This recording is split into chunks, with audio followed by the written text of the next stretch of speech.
Her seher oyanamda men gözümde dinesen doyamak sen mehrinde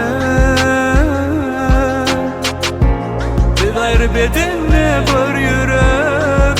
ömrüme dinesen gerek biz bir eve belet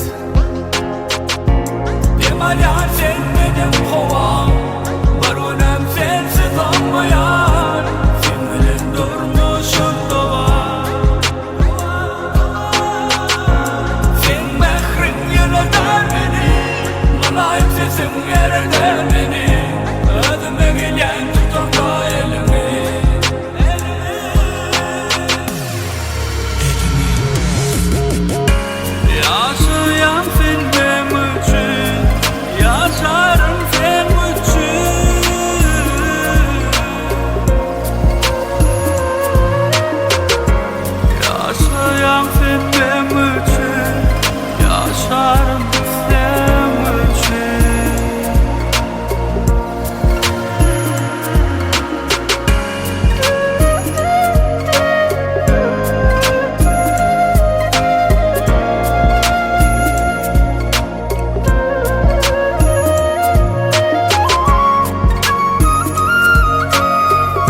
Yaşarsın gel yer yine